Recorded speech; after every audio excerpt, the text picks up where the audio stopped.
자, 선을 넘지 않는 사람들을 좀 해야 될 것 같습니다. 최근에 이제 정몽주 후보가 민주당 최고위원 선거 1위를 달리고 있어요. 저는 예상하지 못했어요. 예상하셨나요? 저는 예상했습니다. 아, 진짜요? 왜냐면은 탄핵을 자기 하겠다고 얘기를 했기 때문에 이러면 1위를 안 할 수가 없죠. 그래서 압도적인 그런 탄핵 민심을 받아서 정몽주 후보가 이변이 일어난 거죠. 지금 1위가 되고 있는데, 그리고 이 컷오프 당하고 그런 역사들을 통해서 생긴 측은지심, 이런 것들도 반영이 되는 것 같은데요. 정몽주 후보가 최근에 이제 발언한 것 중에 몇 가지 좀 걱정되는 우려에 대해서 얘기를 좀 하고 싶어요. 첫 번째는 이준석에 대한 평가예요.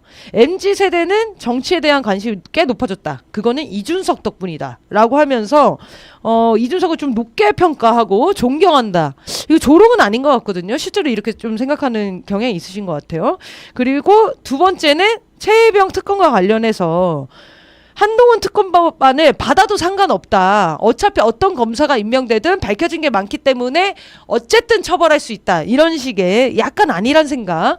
적들에 대한 인지가 조금 부족하신 것 같아요. 저 교활한 작자들에 대해서 인간으로 보는 것 같아요. 그래서 적의 적은 동지다 하면서 한동훈이랑 손을 잡아야 된다는 식의 이런 주장이 있었습니다. 어떻게 보셨습니까?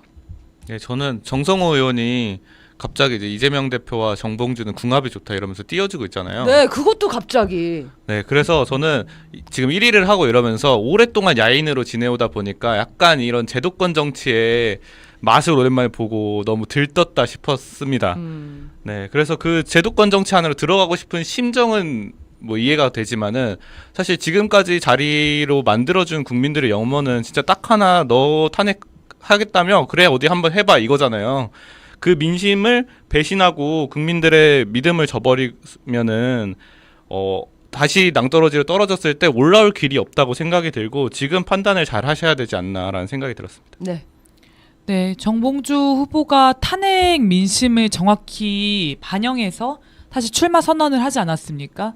상당히 전 좀 영민한 부분이 있다 이런 생각을 했는데 지금 이 적폐들에 대한 관점, 이들에 대해서 자꾸 부적절한 발언들이 나오는 것은 영민하지도 못한 행동일 뿐더러 민심을 완전히 말씀하신 것처럼 배반하는 길로도 갈 수 있는 위험한 수위의 발언이라는 생각이 듭니다. 그래서 정봉주 이제 후보가 무엇을 위해 정치를 하는지, 무엇을 위해 탄핵을 이야기하는지 그 기저에는 결국 국민을 위해 탄핵을 하고 국민을 위해 정치를 해야 된다는 생각이 확고하게 있어야 된다. 특히나 지금 우리 국민들은 국민 주권 시대를 우리 손으로 개척하고 있기 때문에 그렇지 않은 정치인들은 얄짤없이 용서하지 않고 심판할 수밖에 없습니다. 그래서 좀 사심이 지금 끼어서 국민이 아니라 좀 자기가 앞서는 마음, 자기가 정치인으로서 뭔가 영달을 좀 누리고 싶은 마음, 이런 것들이 혹시라도 커지면은 좀 잘못된 선택들이 나올 수도 있다고 생각하거든요. 이 중요한 시기에 좋은 길, 옳은 길로만 꼭 가시기를 바랍니다. 네, 그 정몽주 그 후보가 자기를 그 장점을 내세우면서 자기 이제 대화가 잘 되는 사람이다 이런 거를 강점으로 얘기를 했거든요. 보기에는 까칠해 보일 수 있고 그런 평가를 많이 받는데 실제로 만나면 그렇지 않다. 굉장히 친화력이 높다. 저희는 국민들은요 친화력이 높은 사람을 뽑고 싶은 게 아니에요. 적폐들이랑 타협하지 않고 앞장서서 싸울 사람들을 뽑고 싶은 거거든요. 정봉주 후보의 그런 인생, 그런 면들을 보고 저는 지지가 있는 것 같아요. 근데 지금 정봉주 후보에 대해서 공격이 되게 잡다하게 막 들어와요. 보니까 막 그 예전 이제 과거 발언들이랑 이런 것도 막 다 가져와서 하는데 사실은 지금 어떻게 싸울 건지 이걸 기준으로 국민들이 압도적인 그 지지를 보내주고 있는 겁니다. 윤석열 탄핵을 시킬 사람으로 지지하는 거죠. 그러면 윤석열 탄핵만 바라보고 역할을 수행하셔야 돼요. 윤석열 탄핵을 하라고 했지 보수 대연합을 하라고 한 게 아니에요. 네, 그리고 최혜병 특검법을 통과시키라고 한 게 아니라고요. 한동훈이랑 대화하라고 한 적이 없단 말입니다. 이 민심을 정확하게 인지를 하셔야죠. 네, 이준석을 존경할 게 아니라 윤석열 탄핵을 이 정도까지 만들어 온 국민들을 존경해야 합니다. 이 존경이라고 하는 말이 순간의 실수일 수도 있겠지만 지금 누구를 자기의 정치 기준으로 삼고 있는가, 이거를 좀 맹렬히 성찰하는 시간이 되기를 바랍니다. 네, 지금 그 최혜병 특검법이 재의결했는데 찬성 194표가 나왔고 부결이 됐습니다. 네, 이런 자들입니다. 네. 한동훈이 자신만만해 하더라고요. 이탈표 그런 건 없을 것이다. 우리는 하나의 국힘당으로 갈 것이다. 표결 전에 이런 거 굉장히 자신만만해 했는데 민주당 내에서 이런 자들과 어떻게 손에 잡겠다. 혹은 함께할 수 대화하겠다. 있는 여지가 있다. 이런 얘기가 나오는 것 자체가 굴욕적일 만큼 어리석은 일이죠.